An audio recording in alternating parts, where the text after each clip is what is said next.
Asalaamu calaykum akhyaari kusoo dhawaada caawa iyo cashir kale oo xiiso badan. Caawa waa sheeko aad u xiiso badan. One rainy afternoon, galab roob leh.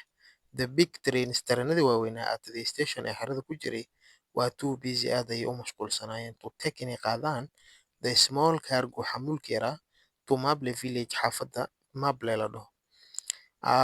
The villagers xaafadda needed waxay u baahnaayeen medicine, daawo ayay u baahnaayeen, but laakiinse no one qofna could deliver it muusan awoodin inuu geeyo until ilaa laga helo ama laga gaaro Toby tareenkii la dhahayay, a little blue train, tareen yar oo blue ah, volunteer uu dhabarka u dhigtay hawshaas.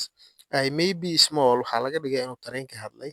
I may be small wuxuu yidhi waxaa laga yaabaa inaan yar ahay, but laakiin I can help, waan caawin karaa. Toby tareenkii la dhahay Said ayaa yidhi. Jacqueline isagoo sii dhex goynaya through the storm, dabayshii xoogga badneed. Toby tareenkii la dhaho moved wuxuu u socday slowly, aayar, but steadily si aan joogsi lahayn. The wind, dabaysha howled, aad ayay u dhawatay.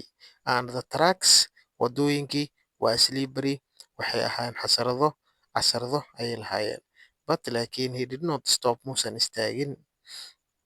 Finally, ugu dambeyntii, he reached, wuxuu gaaray Marble village, xaafadda Marble la dhaho, where halkaas the people, dadkii cheered, aad ay ugu soo dhoweeyeen.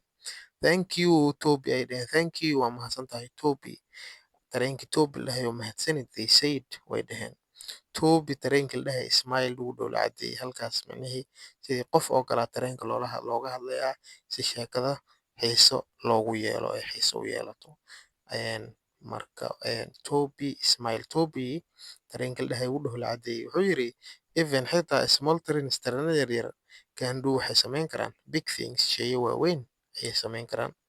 And from that day, laga bilaabo maalinkaas, no one qofna ever weligiis underestimated, hoos umuusan dhigin the little, ama muusan yasin the little blue train, tareenkii yaraa ee buluugga ahaa, again mar dambe hoos umuusan dhigin.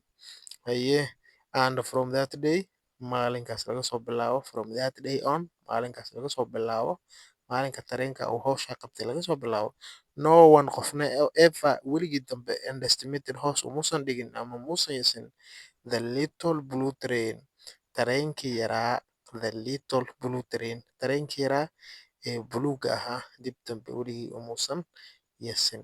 Waa sheekada xiisaha badan, ku akhriso, ku celceli. Akhriska sheekooyinka waxay kor u qaadaysaa barashadaada luqadda Ingiriiska. Soo dhawow.